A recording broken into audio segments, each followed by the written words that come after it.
the space between. They said I was chosen, special, wanted. But every holiday photo told a different story. One thing didn't belong. That thing was me. I was adopted at 5 days old. No foster care. No shuffling between homes. Straight into a brick house on Oak Avenue. 2 parents who'd tried for years. Twin siblings barely walking. My parents, Kate and James Wilson, fought infertility for 6 years before the twins arrived. A miracle, they called it. 2 years later, they got the call about me. A young mother in Glasgow had chosen them. They said I completed their family. The missing piece. But even as a child, I felt something different.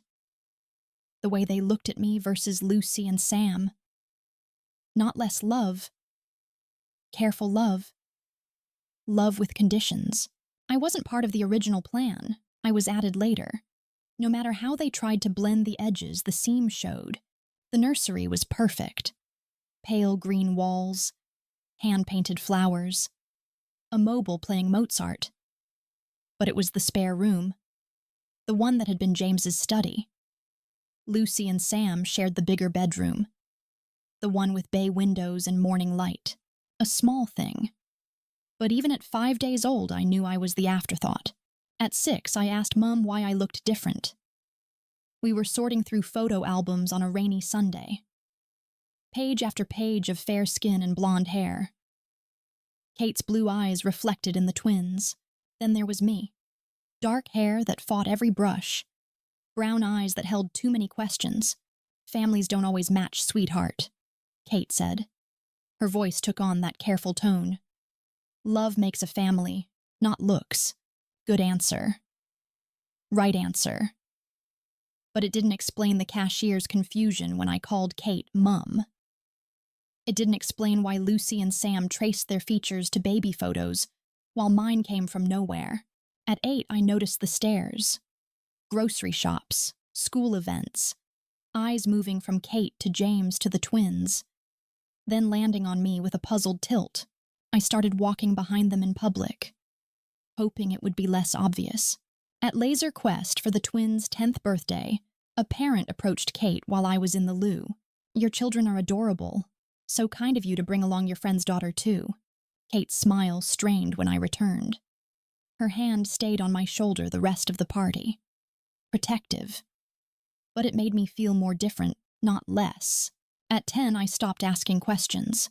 Every time I did, Kate's smile faded. James found urgent tasks in the garden. Silence became its own answer.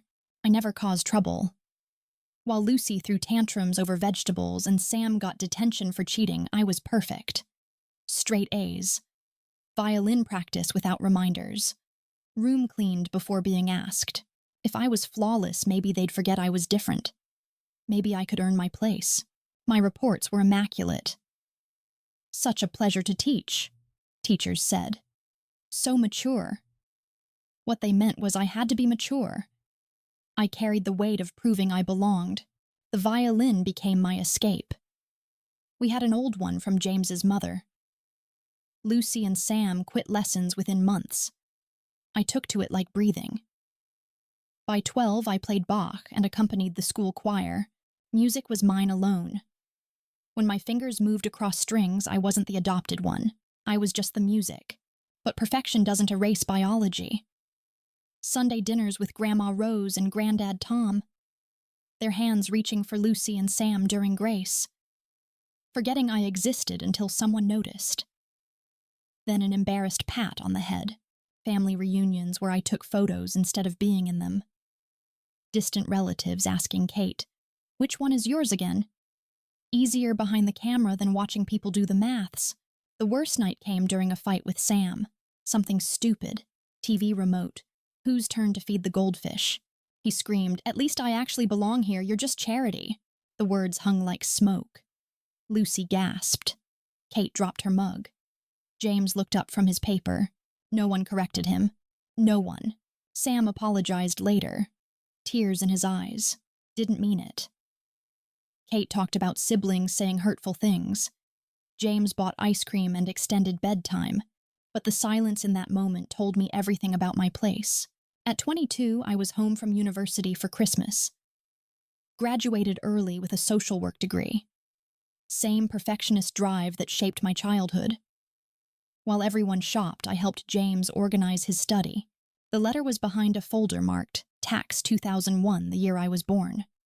My name in unfamiliar handwriting, for Chloe when she's ready. My hand shook. Dear Chloe, I don't know if you'll read this, but I need to write it. Today is your first birthday. I'm in my Edinburgh flat crying over supermarket cake. I wanted to bake you proper cake, but I can barely afford groceries. I was 16 when I had you. Your father disappeared when he found out. My parents threw me out.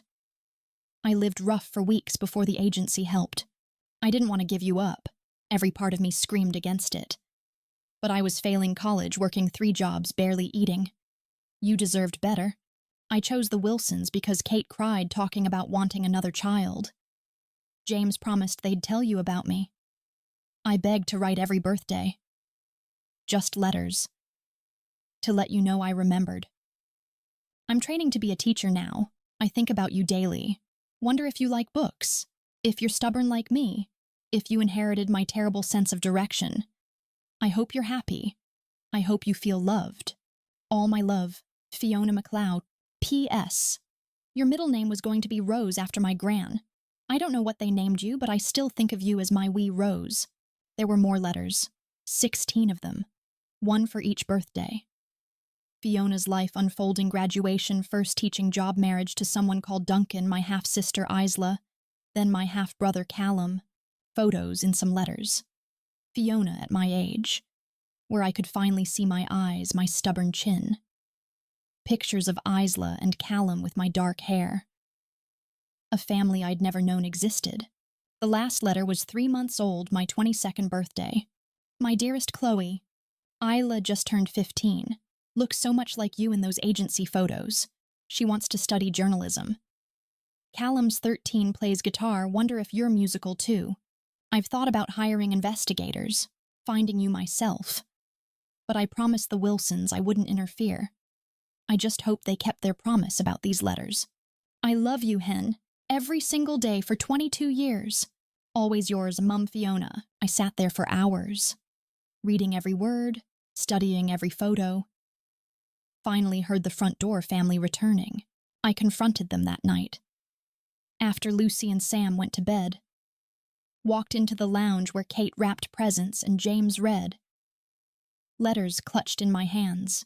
Why was all I managed. Kate saw the letters, went white. Wrapping paper fell. Chloe, she started. Why didn't you tell me she wanted to know me? You just kept it all. James set down his book. We were protecting you. From what? From knowing someone else loved me too. Kate started crying. Ugly sobs shaking her whole body. We were scared. So scared you'd leave us for her. I was a child, I couldn't leave, but you took away my choice. We didn't want confusion, James said quietly. We wanted you to belong fully here. But I was already confused, always had been. Love doesn't hide truth, I said, voice breaking. Love walks through it together. The conversation that followed was our most honest ever. Kate admitted terror from the moment they brought me home. Scared they'd mess up with an adopted child. Scared I'd resent them. Scared love wouldn't be enough. James confessed wanting to give me the letters multiple times, never knowing how to explain the delay. We thought we were doing right, Kate said. Thought if we loved you enough, nothing else would matter. But it does matter, I said. Not because I love you less, because it's who I am. You can't love someone completely while hiding half their story. The next week, I called the number from the latest letter. Hands shaking. Hello, a warm voice. I'm looking for Fiona MacLeod. This is Fiona, whose sharp intake of breath. Hen, is this... Are you... I'm Chloe Wilson, but I guess... I was supposed to be Rose. She cried. I cried. We talked for 3 hours. Meeting Fiona and my half-siblings was like finding a mirror I'd never known existed. Isla had my laugh, the snort laugh Lucy always teased. Callum had my stubbornness and inability to sit still. Fiona had my eyes, my hands, my tendency to cry at adverts. The most surprising thing was how easily we fit. No awkwardness, no feeling like I betrayed the Wilsons by loving this family too. Love isn't finite. You don't run out by giving it to more people. Integration wasn't without challenges. Kate struggled with jealousy.